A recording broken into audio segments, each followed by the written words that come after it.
ఓం సహనావవతు సహనౌ భునక్తు సహ వీర్యం కరవావహై తేజస్వినావధీతమస్తు మా విద్విషావహై. ఓం శాంతి శాంతి శాంతి. హరి ఓం. శ్రీ గురుభ్యో నమః. హరి ఓం.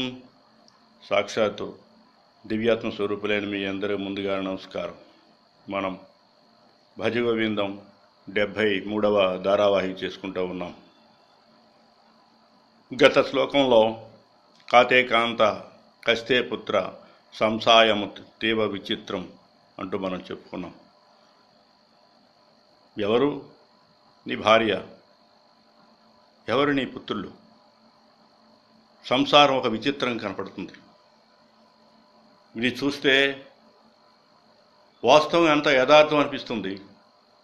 కానీ లోతుగా విచారించినప్పుడు ఇదంతా కూడా అశాశ్వతం అని మనకు స్పష్టంగా అర్థమవుతుంది.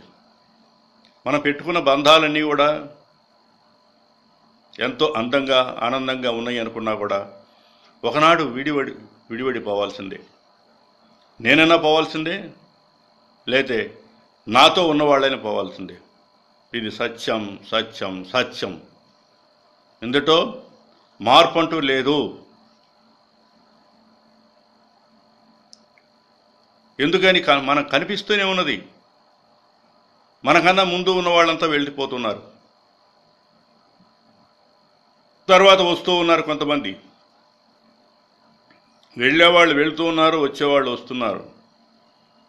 కానీ సృష్టికి ఆధారమైనటువంటి ఆ సూర్య చంద్రులు నక్షత్రాలు ఇవన్నీ ఏమున్నాయో అవి అలానే ఉంటున్నాయి. గాలి వీస్తూనే ఉంది, అగ్ని ప్రజ్వలిస్తూనే ఉంది, సముద్రాలు పొంగి పరుగుతూనే ఉన్నాయి. ఇవన్నీ జరుగుతూనే ఉన్నాయి. కానీ నేను అనే ఈ శరీరం మాత్రం ఉండటం లేదు. అవన్నీ కూడా ఒకరోజు పోతాయి. పోవంటలు అవి కూడా, అవి ప్రళయకాలంలో జరుగుతాయి. అవన్నీ కూడా అది ఎప్పుడో. అందువల్ల అశాశ్వతమైన దాన్ని పట్టుకుంటున్నాం. శాశ్వతమైన వస్తువు తెలుసుకోవాలి.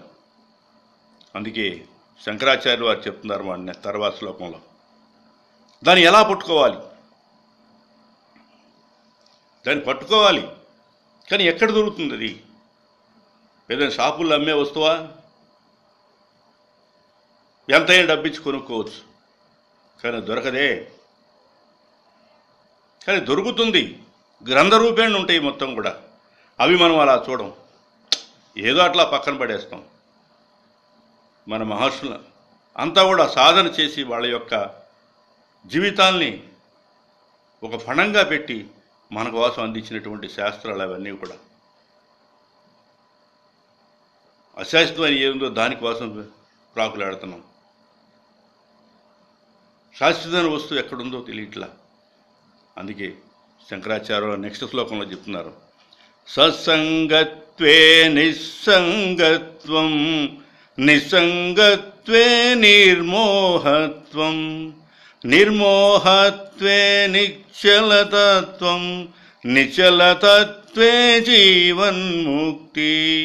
భజ గోవిందం భజ గోవిందం, గోవిందం భజ మూఢమతే. సంప్రాప్తే సన్నిహితే కాలే నహి నహి రక్షతి దృక్కుంకర్ణే. భజ గోవిందం భజ గోవిందం, గోవిందం భజ మూఢమతే. మూఢమతి అని ప్రారంభించి ఓ భ్రాత ఓ తమ్ముడాని లెక్కలకు వచ్చేశాడు. అంటే ఇంకా దగ్గర అయిపోతున్నాడు. మనకు ఎన్నో విధాలుగా మనల్ని మార్చే ప్రయత్నం చేస్తూ ఉన్నాడు. అన్నీ అశాశ్వతం తెలియజేస్తూ ఉన్నారు. మరి యథార్థమా కాదా అది ఒక్కసారి నీ మనసుకు పట్టించాలి. నా మనసుకు పట్టింది కాబట్టి నేను ఈ మార్గంలో చరిస్తున్నాను, దీనిలో ఆనందం ఉన్నదని తెలిసింది. అందుకే ఈ చిన్న ప్రయత్నం ఇది.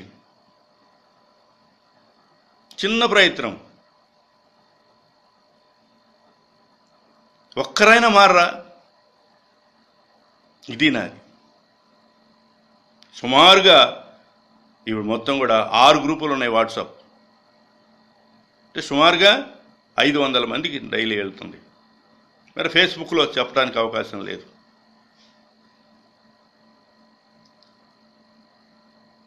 ఎందుకంటే మనకి అర్థమవుతుంది దీనిలో ఉన్నటువంటి విషయాన్ని ఎంతమంది గ్రహిస్తున్నారని నాకు మాత్రమే అర్థమవుతుంది. వారు కనిపించినప్పుడు వారు వ్యక్తం చేసినటువంటి మాటలు కానీ, ఇంతకుముందు ఉన్నటువంటి నా మీద ఉన్న అభిప్రాయం మొత్తం కూడా వాళ్ళకి తుడిచిపెట్టుకుపోయింది. పర్వాలేదు, ఏం వాళ్ళు వింటున్నారు లేదు నాకు తెలియదు, నాకు మాత్రం మంచి సత్సంగం దొరికింది. మహాత్ముల యొక్క ప్రవచనాలు వినటానికి కానీ, మంచి మంచి సీడీలు చూడటానికి కానీ, చక్కగా నోట్స్ రాసుకోవడానికి కానీ ఇదొక కార్యక్రమంగా తయారైంది. అందువల్ల సత్సంగం ప్రధానం. సత్సంగత్వే నిస్సంగత్వం, నిస్సంగత్వే నిర్మోహత్వం, నిర్మోహత్వే నిశ్చలతత్వం, నిశ్చలతత్వే జీవనముక్తి. అదే ముక్తి ముక్తి అంటున్నాం మనం. ఆ ముక్తే ఇది. అది ఒక సత్సంగం వల్లే దొరుకుతుంది.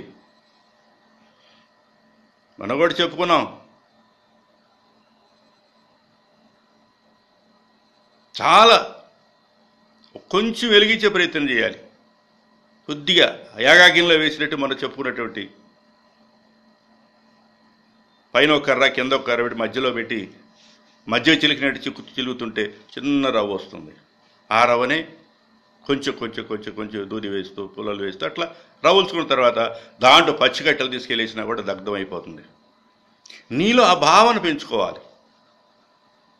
ఎప్పుడైతే ఆ భావన పెరిగిందో నీకు బాహ్య ప్రపంచం మీద ధ్యాస ఉండదు. ఎప్పుడు ఎవరు దొరుకుతారా, ఎవరి దగ్గర జ్ఞానం సంపాదించాలా, ఎవరు బాగా చెప్తారా, అవి వెతుక్కుంటూ ఉంటావు. రైలు వెళ్ళేటప్పుడు మనం చూస్తూనే ఉన్నాం. దూర ప్రాంతాలు రైలు వెళ్ళేటప్పుడు మేము ఆ ఢిల్లీ వరకు వెళ్తుంటాం. పేక తీసుకుని బయలుదేరతాడు ఈయన. ఆ కంపార్ట్మెంట్ మొత్తం రమ్మి రమ్మి రమ్మి రమ్మి అంటూ, అంటే రమ్మి అంటే పేకాట, రండి రండి రండి అని. మందు తాగేవాళ్ళు మందు దగ్గరికి వెళ్తారు, పేక దగ్గరికి వెళ్తారు. ఎవరి వ్యసనాలు వాళ్ళవి. ఈ వ్యసనం వేరు.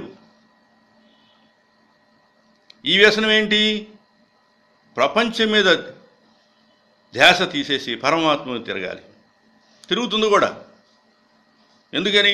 సత్యమైన పదార్థం ఏది మనకు అర్థమవుతుంది. ఏది సత్యం, ఏది అసత్యం. ఇంతకుముందున్న జీవితానికి ఇప్పుడున్న జీవితానికి తేడా తెలుస్తుంది. ప్రతి క్షణం కూడా కదిలిపోతుంది. పోయే కాలం తిరిగి రాదు. ఇంతకుముందున్న జీవితానికి ఇప్పుడున్న జీవితానికి చాలా స్పష్టత వస్తుంది. ఇంతకుముందు భార్యగా చూసావు, బిడ్డగా చూసావు. కానీ ఇవాళ భార్యలో భగవంతుని చూస్తావు, బిడ్డలో భగవంతుని చూస్తావు. ప్రపంచం అంతా కూడా భగవత్ స్వరూపం తెలుస్తుంది నీకు. గాలి వీస్తుంది, కనిపిస్తుందా? మరి అది లేకపోతే బ్రతకలేం కదా.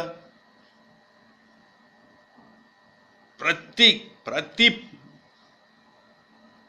క్షణంలో జరిగే విషయాన్ని కూడా నీకు స్పష్టంగా అర్థమవుతుంది. ఏదో పై వింటే కుదరదు. ఇది ఒక దీక్ష. మాల వేసుకుంటారు 40 రోజులు అయ్యప్ప మాలని. ఇట్లా అనేక రకాల మాలలు వేసుకుంటున్నారు. ఎంత దీక్షగా ఉంటారు.